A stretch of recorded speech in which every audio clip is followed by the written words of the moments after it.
Hey, what's up everyone? It's Luke from Cape Audio College, and today I'm bringing you a little reverb tip that's going to help you to clean up your reverb sound a little bit, especially useful if you're working on electronic music production. So yeah, let's jump right into it.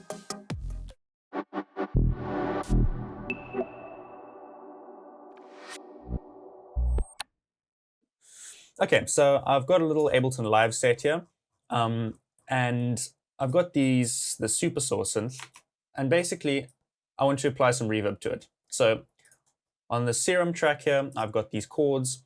So you can see I'm sending them using the first send. I'm sending that signal to this first return track, right? Which has Ableton stock reverb on it, the large hall preset, okay? So let me just quickly play what we've got here.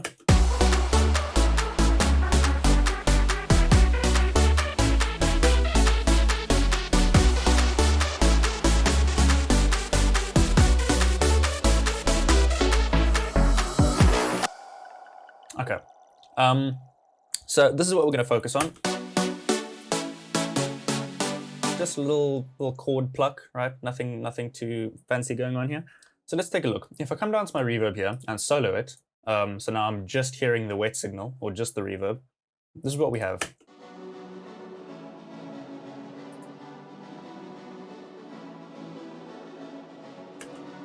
Okay, now you'll notice we have kind of like those early reflections. It almost sounds like it's the sort of atonal slapback sound in the reverb, right?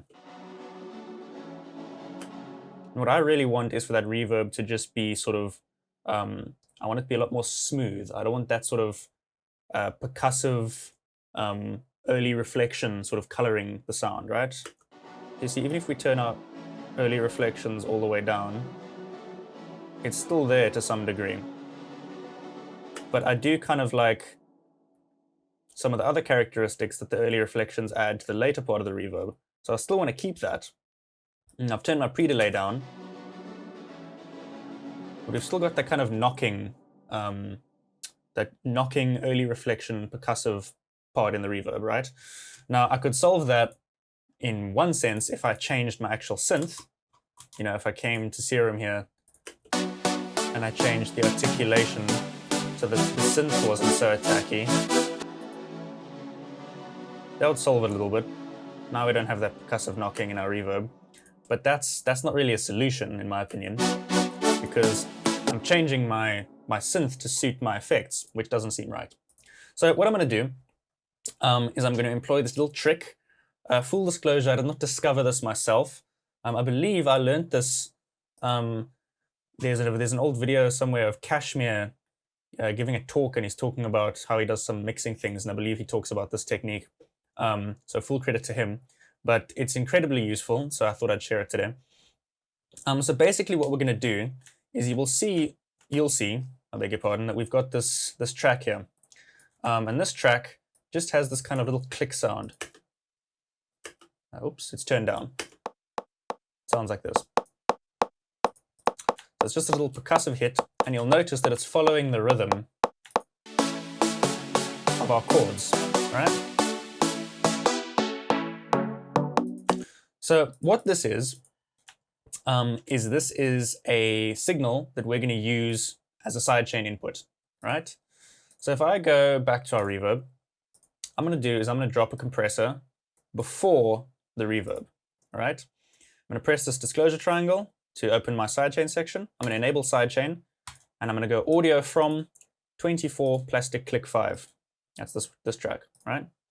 So now my sidechain key is this track, right? The reason it was turned down is so that when we're playing back our track, we don't have to actually hear that sidechain key or that sidechain input, that signal that's triggering our sidechain. But it's still doing its job, right? So I've got my input selected there. And if I play back now, oops, solo my chords. Get our reverb. Solo the reverb. So we've still got that slappy business going on there. So now what we're going to do, I'm going to start pulling down the threshold. And as I pull down the threshold, you can see we've got some gain reduction going on. So we're actually very quickly pulling down that input signal before it gets to the reverb, right? So I'm going to go pretty extreme. I'm going to take the attack all the way down so that our sidechain, our ducking, our sidechain compression happens instantly. I'm going to turn down the release a little bit too.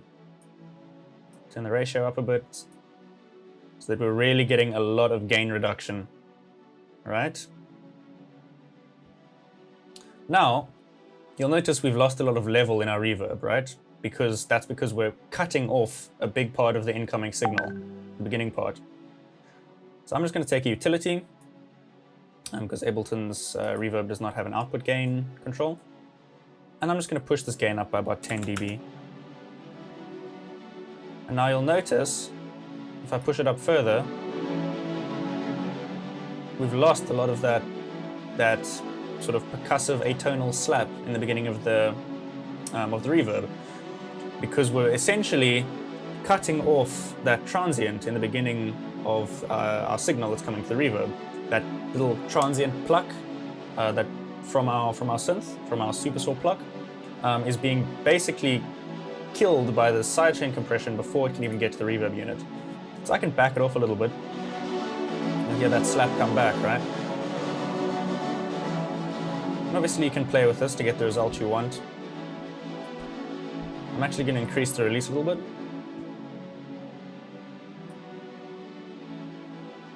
And then push the gain a bit more.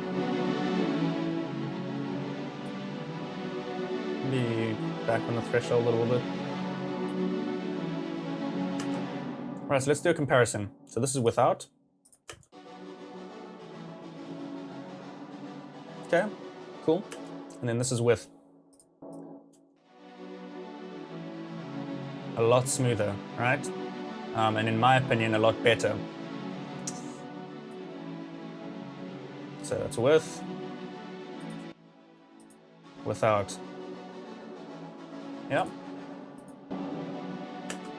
And obviously this can be applied to anything, but it's particularly useful in cases like these where you've got a very percussive sound that is coloring your reverb with those unwanted sort of early reflections and sort of slappy artifacts that you get by running a very percussive sound through reverb, right? So that's it, guys. I hope you found that helpful. And from myself and the rest of the Cape Audio College team, please do take care during the lockdown and have a great day.